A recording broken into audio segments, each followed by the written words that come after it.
l'Allemagne se prépare à aborder le tournant énergétique. Mais dans ce contexte, on ne parle que de l'électricité. D'ici 2020, selon l'objectif fixé par le gouvernement allemand, 30% de la consommation brute d'électricité devront être couverts par les énergies renouvelables contre seulement 14% des besoins thermiques totaux. Et pourtant, la part de la production thermique en Allemagne, avec ses 1400 TWh, dépasse nettement celle de la production électrique qui, elle, est de 620 TWh. Les besoins en eau chaude et en chauffage ambiant représentent à eux seuls environ 888 TWh. Selon les prévisions actuelles, les énergies renouvelables établies ne pourront pas couvrir ces besoins à elles seules. Les énergies éoliennes, photovoltaïques et géothermiques manquent de sites d'implantation, de constance dans l'approvisionnement et de possibilités de stockage. Dans beaucoup de communes, la population locale proteste contre la construction de nouvelles installations. Sans le recours à des technologies complémentaires, le tournant énergétique reste une mission presque impossible et le temps presse. Des potentiels existent.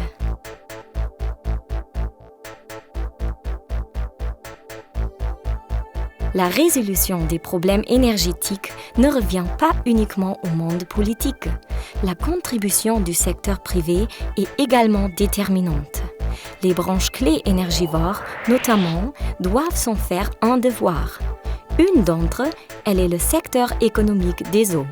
En effet, l'approvisionnement en eau et l'élimination des eaux usées sont des consommateurs d'énergie, et pas des moindres.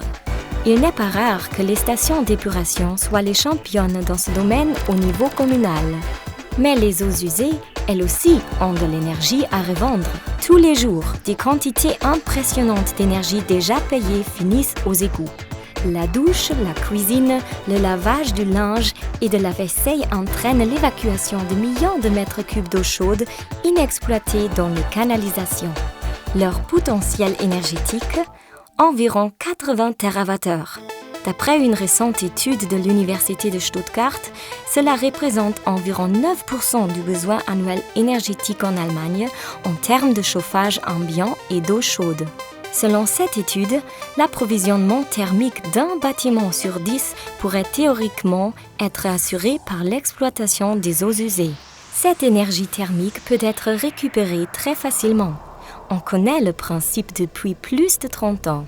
Les technologies nécessaires sont déjà employées depuis longtemps. Les effluents, dont la température se situe toute l'année entre 10 et 20 degrés Celsius, passent par des échangeurs de chaleur à l'intérieur des canalisations, transmettant l'énergie contenue dans l'eau à un circuit intermédiaire. Une pompe à chaleur pompe la chaleur au niveau énergétique souhaité et la met à la disposition du consommateur final. Les pompes à chaleur ne servent pas uniquement à chauffer. En été, elles peuvent exploiter la fraîcheur relative des effluents pour climatiser des bâtiments. Cette double fonction, chauffage et climatisation, accroît considérablement leur efficience. La récupération de la chaleur contenue dans les eaux usées renferme un énorme potentiel dont l'envergure serait encore bien plus grande s'il était possible d'exploiter la chaleur perdue d'origine industrielle. Nous connaissons tous l'image des tours de refroidissement et leur épaisse fumée. Pratiquement, tous les processus industriels génèrent de la chaleur perdue. Jusqu'à présent, l'énergie inexploitée qu'elle contient, d'une température de 20 à 55 degrés Celsius, s'échappe dans l'atmosphère et déversée dans les eaux en contrepartie d'une taxe élevée ou est refroidie à grands frais. Le potentiel de chaleur perdu généré par l'industrie et les centrales en Allemagne, environ 685 TWh, soit plus du 3/4 des besoins thermiques totaux. Un réseau local de chaleur utilisant les canalisations permet d'exploiter ce volume énergétique considérable.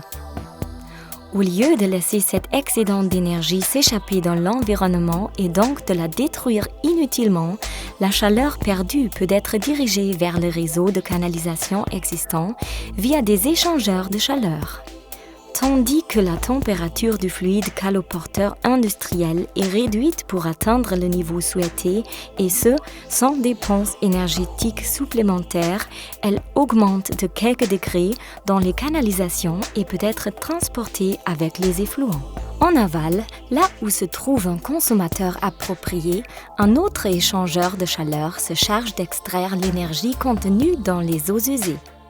Des systèmes modernes d'exploitation des réseaux de canalisation permettent de réguler ce flux d'énergie en fonction de la demande.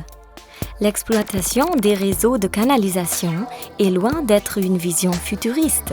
Au contraire, cette technologie est déjà mise en œuvre dans plusieurs villes. Ce type de système peut également être utilisé pour réguler la chaleur. Des barrages chargés de réguler le profil des canalisations compensent les fluctuations de débit et orientent les effluents en fonction des besoins en chaleur ou en eau. L'énergie peut ainsi atteindre l'utilisateur et même être stockée. La capacité d'absorption de la chaleur dont sont dotés les sols explique que la chaleur dirigée vers les réseaux de canalisation n'a aucun impact négatif sur le fonctionnement des stations d'épuration, même en été, lorsque les eaux usées ont une température absolue naturellement plus élevée. Lorsque la température augmente dans les canalisations, le sol environnant absorbe une partie de l'énergie qu'elle renferme. Lorsque la température des effluents baisse, le sol dégage la chaleur stockée qui se répand alors dans les réseaux de canalisation. Les cours des effluents compensent donc les effets de la chaleur. S'il s'avère malgré tout nécessaire de faire baisser la température des effluents avant qu'ils atteignent la station d'épuration, la solution est vite trouvée en ayant recours à des puits d'eau souterraines associés à des échangeurs de chaleur.